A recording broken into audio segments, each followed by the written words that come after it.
بالله من الشيطان الرجيم. قالوا يا أبانا ما لك لا تأمننا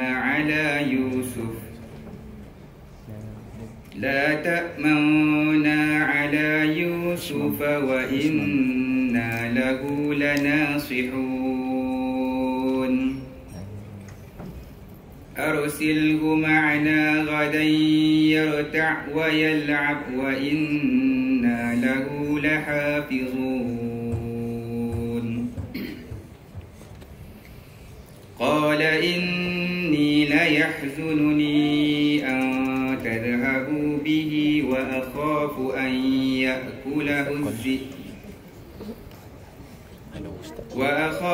أن يأكله الذئب وأنتم عنه غافلون قالوا لئن أكله الذئب ونحن عصبة إنا إذا لخاسرون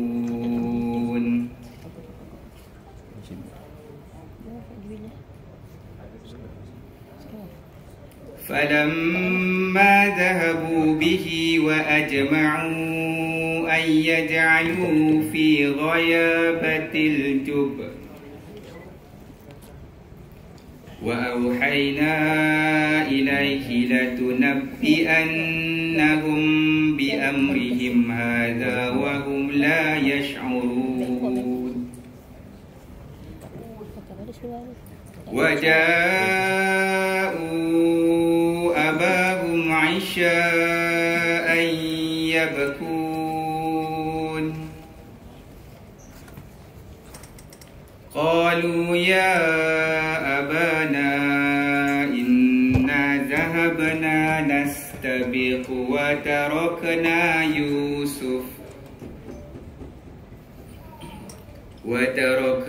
يوسف عند متاعنا فأكله الذئب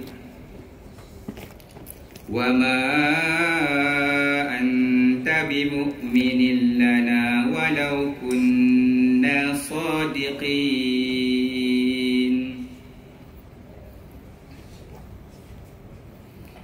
وجاءوا على قميصه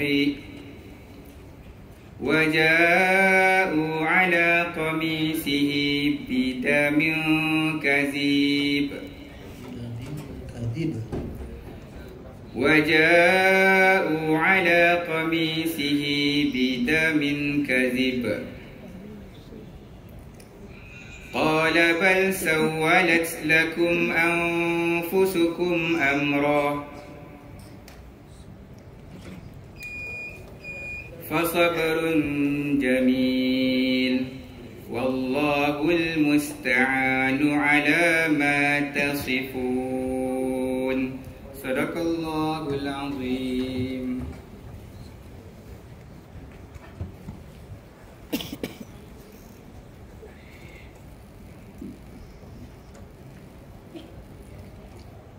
Bismillahirrahmanirrahim. Assalamualaikum warahmatullahi wabarakatuh. Al-Quran, kitab suci umat Islam yang diturunkan kepada baginda Nabi Muhammad sallallahu alaihi wasallam, adalah sumber utama, rujukan dan panduan bagi kehidupan manusia. Firman Allah Subhanahu wa taala di dalam surah Al-Isra ayat yang ke-9. Inna hadzal Qur'ana yahdi lillati hiya aqwam. Sesungguhnya Al-Quran ini memberikan petunjuk kepada jalan yang lebih lurus. Allah Subhanahu wa taala menciptakan alam semesta beserta isinya dengan penuh hikmah dan rahmat. Dan manusia diberi tanggungjawab sebagai khalifah di atas muka bumi ini, sebagaimana firman Allah Subhanahu wa taala di dalam surah Al-Baqarah ayat yang ke-30. Wa idh qala rabbuka lil malaikati inni ja'ilun fil ardi khalifah. Ingatlah ketika Tuhanmu berfirman kepada para malaikat, sesungguhnya aku ingin menciptakan seorang khalifah di atas muka bumi. Al-Quran asas dan sumber kepada kelestarian. Kelestarian dalam konteks ini merujuk kepada peranan manusia untuk menjaga dan memelihara alam semesta, ekosistem dan sumber-sumber alam yang telah Allah Subhanahu wa taala ciptakan.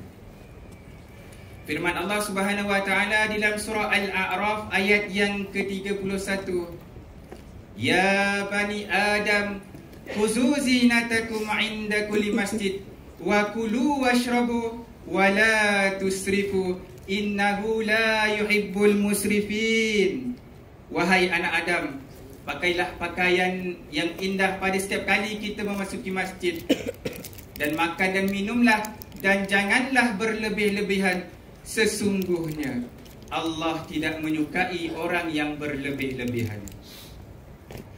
Ayat ini mengajarkan kita supaya kita adil dan seimbang dalam penggunaan sumber-sumber alam. Jangan kita merosakkan, berlebihan ataupun merosakkan sumber-sumber alam kerana demi kesenangan yang hanya sesaat. Di dalam Al-Quran juga diceritakan supaya kita menjaga keseimbangan ekosistem.